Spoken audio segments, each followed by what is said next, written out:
Seja bem-vindo ao programa Gestão Familiar. A convidada de hoje é Sheila Madri Saad, consultora especializada em gestão de pessoas na empresa familiar. Bem-vinda, Sheila. Em primeiro lugar, eu queria agradecer a oportunidade, é um prazer estar aqui e conversar sobre esse assunto tão apaixonante que é a empresa familiar e o universo que ela compreende. Então, Sheila, se fala muito na empresa familiar sobre sucessão, uma série de outras coisas, mas qual a importância da gestão de pessoas na empresa familiar? A empresa familiar ela tem uma grande vantagem e uma desvantagem na mesma proporção. Ela é, ao mesmo tempo, um lugar onde os colaboradores são extremamente fiéis e vinculados à organização e, ao mesmo tempo, essa organização ela é muito paternalista em relação a esse colaborador. Então, a questão mais importante é estabelecer um grau de avaliação, de produtividade, de regras básicas para a convivência nesse ambiente profissional e, ao mesmo tempo, manter um local onde esse vínculo, por ser tão importante para os valores desses colaboradores das empresas familiares, se mantém. Como preparar esse sucessor na gestão de pessoas para que ele consiga entender a importância da liderança e no processo sucessório? Em primeiro lugar, é impossível que o sucessor caia de paraquedas num cargo de gestão sem conhecer profundamente a estrutura organizacional dessa empresa. E, atrelado a isso, a questão dos valores, como você mesmo disse.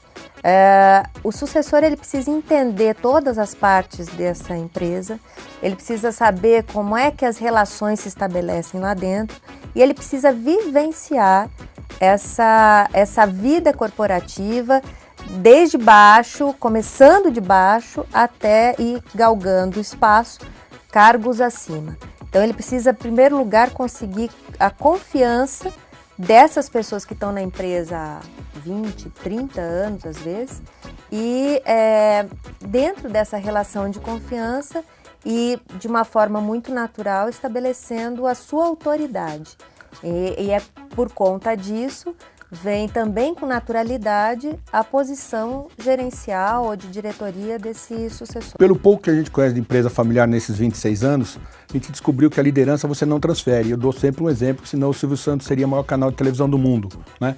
Como preparar este gestor para assumir o lugar do pai, ou gestor, ou gestora, pode ser o filho ou a filha, para que ele assuma e tenha o respeito das pessoas para quando ele assumir? A empresa tem que entender que ela não pode virar um cabide de empregos. Esse é o conceito paternalista da organização.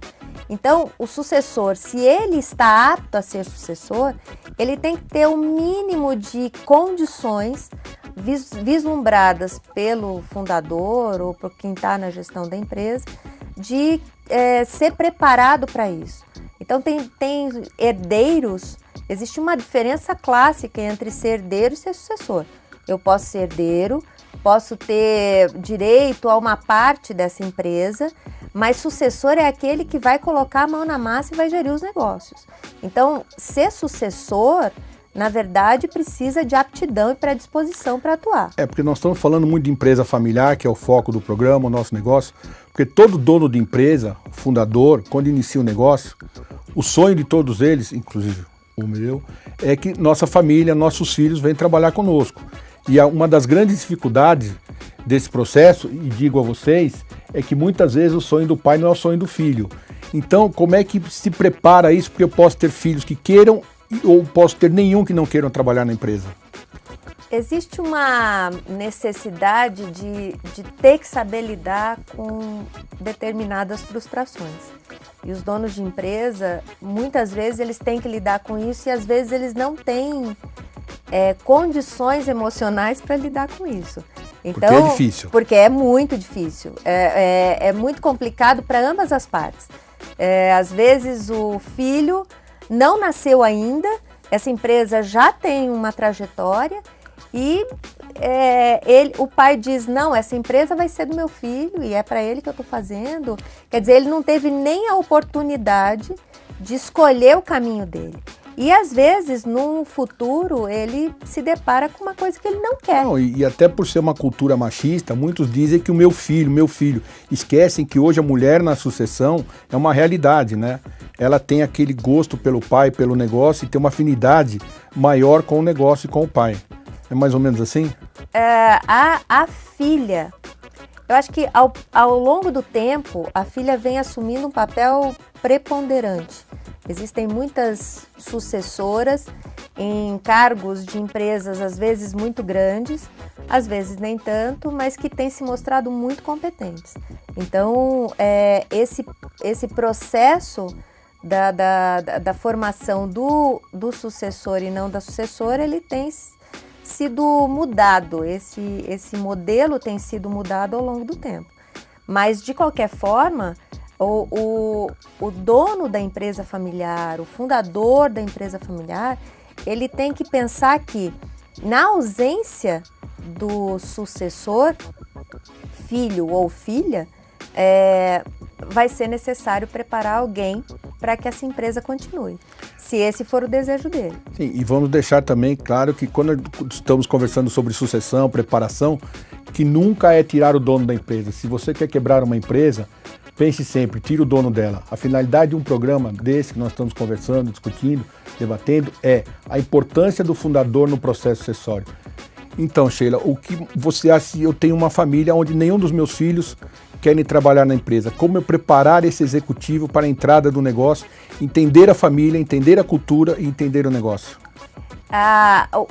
O mais importante é que os valores e a cultura têm que se manter. Eu posso mudar a tecnologia, eu posso mudar modelo de gerenciamento, técnicas de gerenciamento, mas os valores são aqueles pelos quais eu sou reconhecido tanto no mercado quanto internamente. Então, o que se faz, na verdade, no fato de você ter um sucessor da família, é manter os valores que são valores familiares dentro da empresa, e isso é replicado, isso é continuado. Quando nós falamos em um sucessor que não é parte dessa família, ele precisa ter um vínculo com os valores e com a cultura do fundador. Então, é muito comum que esse sucessor não familiar, ele seja um funcionário de longa data, que se profissionalizou junto com a empresa, da família, que seja de confiança da família e que venha com esses valores, porque ele se formou lá dentro. É um processo de desenvolvimento e educação corporativa. Não é um processo de treinamento. Treinamento é uma coisa muito pontual, muito específica. Educação corporativa é eu me envolver com esse modelo cultural porque eu tenho afinidade de valores junto a essa empresa.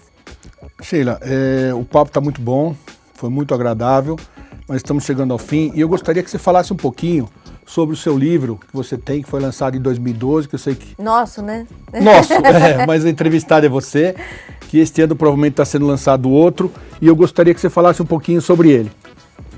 Esse livro, ele tem metade dele colocada com questões que envolvem governança corporativa e profissionalização de empresas familiares, e a outra metade questões específicas de gestão de pessoas. Então, todas as ferramentas, recrutamento, seleção, treinamento, desenvolvimento de pessoal, avaliação de desempenho, estrutura de cargos, remuneração, isso tudo está nesse livro, dentro da perspectiva das organizações familiares e com avaliação de cada ferramental para que a empresa possa decidir quais são aqueles que melhor convém para o modelo dela.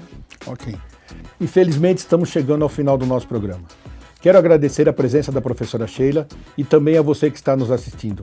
Para ver este e outros programas é só acessar o nosso site. Até o próximo programa.